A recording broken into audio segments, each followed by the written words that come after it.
Hello mga friends! At hello sa lahat ng mga ready na maiwan. Charot! Ayun na nga, kasi nga uwian na mga friends. So, ito na kami at ready to go!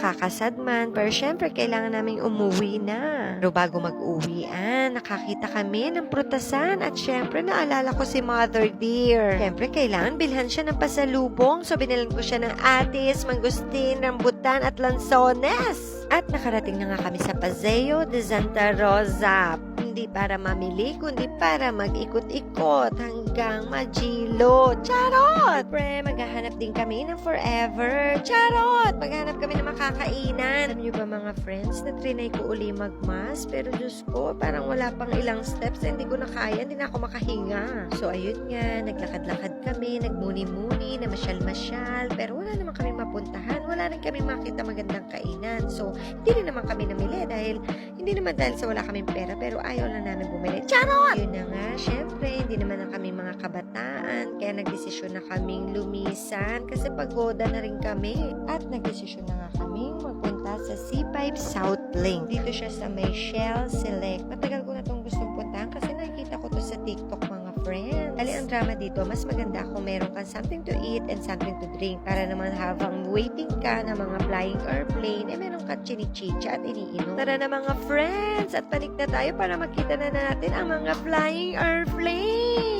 So, pagbalik mo, merong al fresco at saka aircon. Pero, hindi naman siya parehong fresco at hindi rin aircon ang aircon room. Charot! Alain nyo mga friends, 4 p.m. onwards pa raw ang start ng pagbukas ng aircon. Yung bang ang ginit-ginit na mga oras na yan? Pero, syempre, hot coffee pa rin ako because you know I'm hot! Charot! Ay, in fairness mga friends, masarap yung kape dyan. As in, promise, masarap. Nagustuhan ko siya. Tapos, yung chocolate cookies, masarap din. Para siya ngayon sa Starbucks ba? At nagdesisyon na nga akong tumayo at magintay na lumilipad na airplane. May katagalan din at may kamalasan din. Ewan ko ba? Hanggang dito ba naman pinapaasa at pinag-iintay pa rin ako? Charot! Alam nyo ba mga friends na ang tagal-tagal ko nag-iintay tapos tuwing hindi naman ako ready tsaka naman merong lumilipad palagi na airplane? Kakainis! Alam nyo mga friends, hindi naman lahat ng gusto mo ay ibibigay sa'yo. Hindi naman lahat ng iniintay mo ay dadating din sa'yo. So, alam niyo yun, wala talagang forever. Charot! Paglipad lang ng airplane ang pinag-uusapan kung saan-saan na napunta ang ating usapan. Ano ba yan? Siyempre, dahil malapit na rin kami sa airport, so nagdesisyon na rin kami na ihatid na rin namin si Lizelle para siyempre ang aming last kiss, hug, and goodbye.